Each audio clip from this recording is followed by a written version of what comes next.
남편의 외도를 알게 됐거나 의심될 때 먼저 증거부터 파헤치거나 그 자리에서 폭로하고 추궁하시나요? 그 순간 감정대로 움직이면 남편을 꼼짝 못하게 만들기는커녕 아내분의 뇌리에 평생 지워지지 않는 외상 트라우마라는 끔찍한 마음의 병만 억지로 주입하는 자해행위가 될 수 있습니다. 만약 지금 남편 핸드폰을 몰래 열어보고 계시거나 당장 영수증이나 카톡 내용을 들고 소리를 지르고 싶으시다면 오늘 영상 진짜 끝까지 보셔야 합니다. 증거를 잡으려 애쓰는 그 순간 아내분의 마음은 이미 절반쯤 이혼을 향해 가게 되고 남편의 내뱉는 헛소리에 휘말려 회복 불가능한 상처를 떠안게 됩니다. 오늘 이 영상 하나로 90%의 아내들이 저지르는 대처의 실수와 그 심리적 부작용, 그리고 이를 대체할 가장 안전하고 현실적인 대처 순서를 완벽하게 정리해 드리겠습니다. 남편이 바람 피우는 것 같았을 때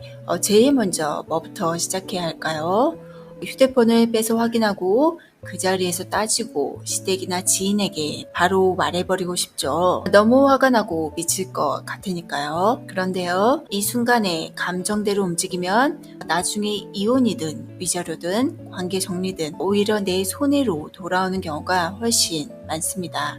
실제 상담실에 오시는 수많은 아내분들의 마음도 처음엔 대부분 지독한 불안감 그리고 억울함이었습니다. 선생님, 제가 눈으로 확인하지 않으면 미쳐버릴 것 같아요. 당장 가서 그 인간 얼굴에 침이라도 뱉고 싶습니다. 라고 말씀하십니다. 하루에도 몇 번씩 천국과 지옥을 오가는 그 막막한 마음, 제가 현장에서 수없이 들어왔기에 누구보다 잘 알고 있습니다. 참 안쓰럽기도 하고 그 고통 속에서 홀로 견디시느라 얼마나 피곤하고 외로우신가요? 하지만 안타깝게도 이 순간 감정대로 움직이면 나중에 이혼을 하든 위자료를 받든 관계를 회복하든 상관없이 결국 아내분에게 가장 치명적인 도구로 돌아옵니다.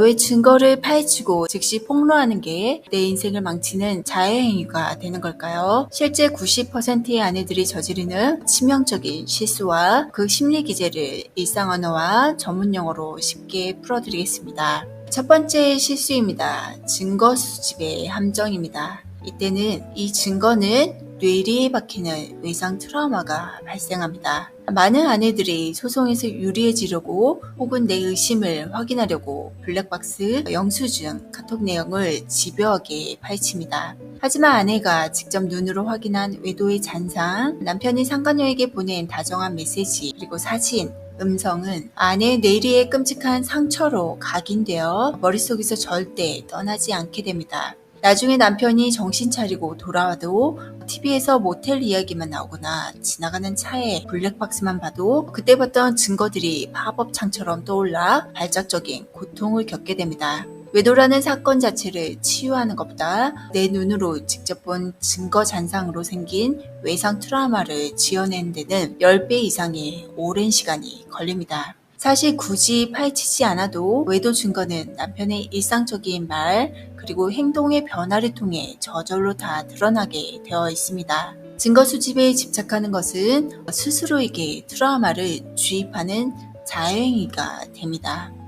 두 번째 실수입니다. 즉시 폭로와 추궁의 위험성입니다. 이때는 가짜 상처가 대량으로 생성됩니다. 외도를 발견한 즉시 폭로하고 추궁하는 아내의 진짜 속마음은 이건 오해야 라는 말을 듣고 싶거나 또는 남편의 사과를 원하기 때문입니다. 하지만 지금 남편은 정상 상태가 아니라 관계 중독이라는 심리장애에 빠진 상태입니다. 관계 중독에 빠진 남편은 아내의 추궁을 자신을 향한 강력한 스트레스로 인식합니다. 그래서 이 스트레스를 당장 회피하기 위해 거짓말을 하거나 오히려 내가 평소에 나한테 어떻게 했는데라며 적반하장으로 화를 냅니다. 문제는 아내가 남편이 스트레스를 피하려고 하는 무의식적으로 내뱉는 이 헛소리들을 남편의 진심으로 믿어버린다는 점입니다. 이로 인해 아내는 실제 외도 상처보다 수만 배 더 고통스러운 수많은 허구의 상처, 가짜 상처를 떠안게 되며 상처가 기하급수적으로 폭발하여 외상 트라우마 치유가 불가능해집니다. 세 번째는 연쇄적으로 터지는 3차, 4차 실수들입니다.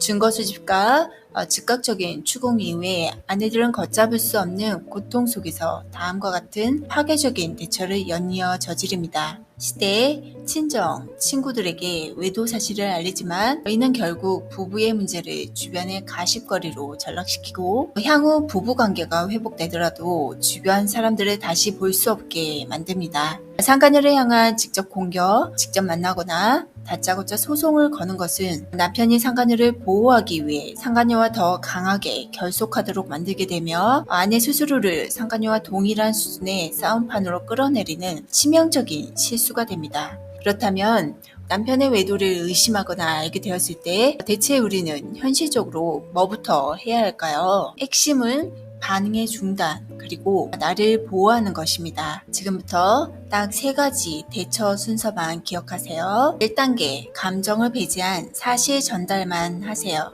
남편에게 굳이 알려야 하는 상황이라면 울고불고 싸우거나 추궁하지 마십시오.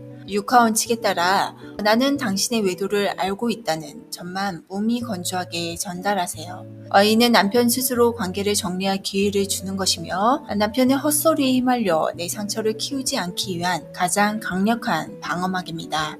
2단계, 공격을 멈추고 나의 외상 트라우마 치유에만 100% 집중하는 겁니다. 남편의 현재 관계 중독이라는 심리장애 환자일 뿐이므로 그를 추궁하거나 뜯어 고치려는 노력은 모두 헛수고입니다. 남편에게서 신경을 완전히 끄고 전문가의 도움을 받아 오직 아내 자신의 끔찍한 외상 트라우마를 완벽하게 치료하는 것이 최우선입니다. 3단계, 행복을 회복한 후에 주도적으로 선택하세요. 아내가 자신의 상처를 치유하고 외부의 어떤 자극에도 흔들리지 않는 굳건한 행복 능력을 회복했을 때 비로소 결정하는 겁니다. 남편에게 진정한 용서를 베풀어 회복의 기회를 줄지 아니면 당당하게 이혼하고 내 인생을 살지 결정하셔도 절대 늦지 않습니다. 당장 남편을 응징하고 싶은 그 충동을 내려놓는 것, 정말 피눈물 나는 일이라는 거 잘 알고 있습니다. 얼마나 억울하고 가슴이 찢어지시겠어요.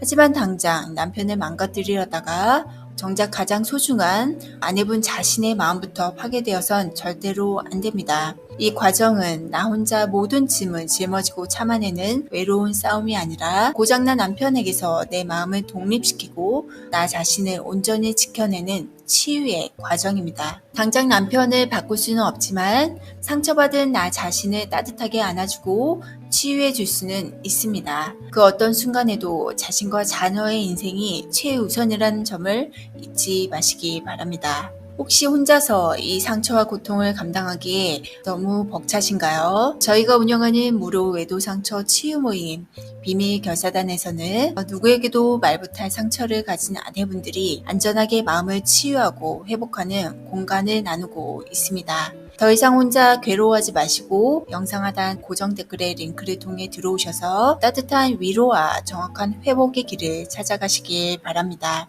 오늘 하루도 고생 많으셨습니다. 스스로를 꼭 안아주는 편안한 밤 되세요. 감사합니다.